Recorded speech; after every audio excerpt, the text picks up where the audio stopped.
Hello bachcho, let's read the question, and the question here says that how does the painting of iron object prevent it from rusting? B part is how does the electrical conductivity of copper alloys, brass and bronze differ from that of pure copper? And C part is what is meant by 22 karat gold? Name the metals which are usually alloyed with gold to make it harder.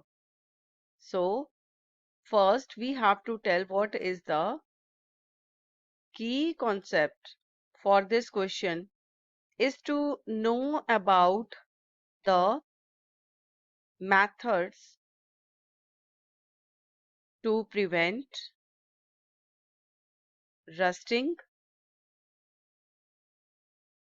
and about alloys. Now,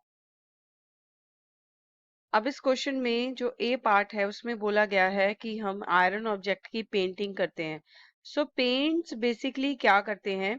paint is a coating which prevent the iron object from rusting. So rusting होता क्या है? Rusting होती है जब iron object को expose किया जाता है in the presence of oxygen and water means moisture. So उससे क्या होता है, जो आयरन ऑब्जेक्ट है उस पे एक ऑक्साइड की कोटिंग हो जाती है. सो उस ऑक्साइड की कोटिंग को हम रस्ट बोलते हैं और धीरे धीरे जो मेटल है वो खत्म होना शुरू हो जाता है, उसको हम बोलते हैं rusting.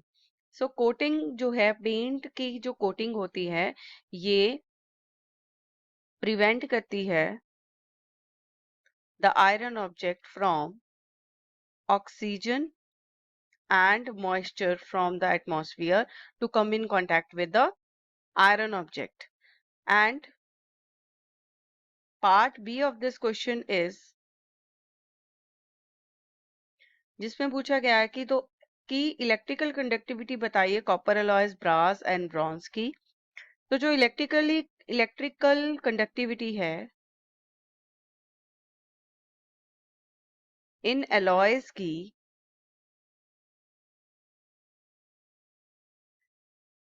that is less than pure copper.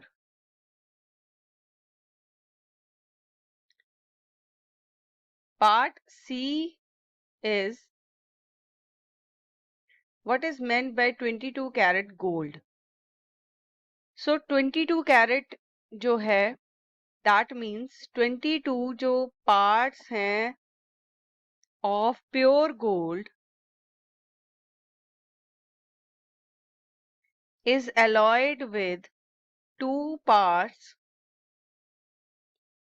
of silver या फिर silver या फिर copper to make ornaments. So इसलिए प्योर गोल्ड जो है उसका 22 पार्ट्स लिया जाता है और 2 पार्ट्स सिल्वर या कॉपर के लिए जाते हैं, और इनसे बाद में जो अलॉय बनता है गोल्ड का, उससे क्या हो जाता है, वो हार्ड हो जाता है. सो दैट्स वाई इसको जो है गोल्ड को, प्योर गोल्ड को अलॉय किया जाता है. I hope you have understood this answer very well. All the best and thank you.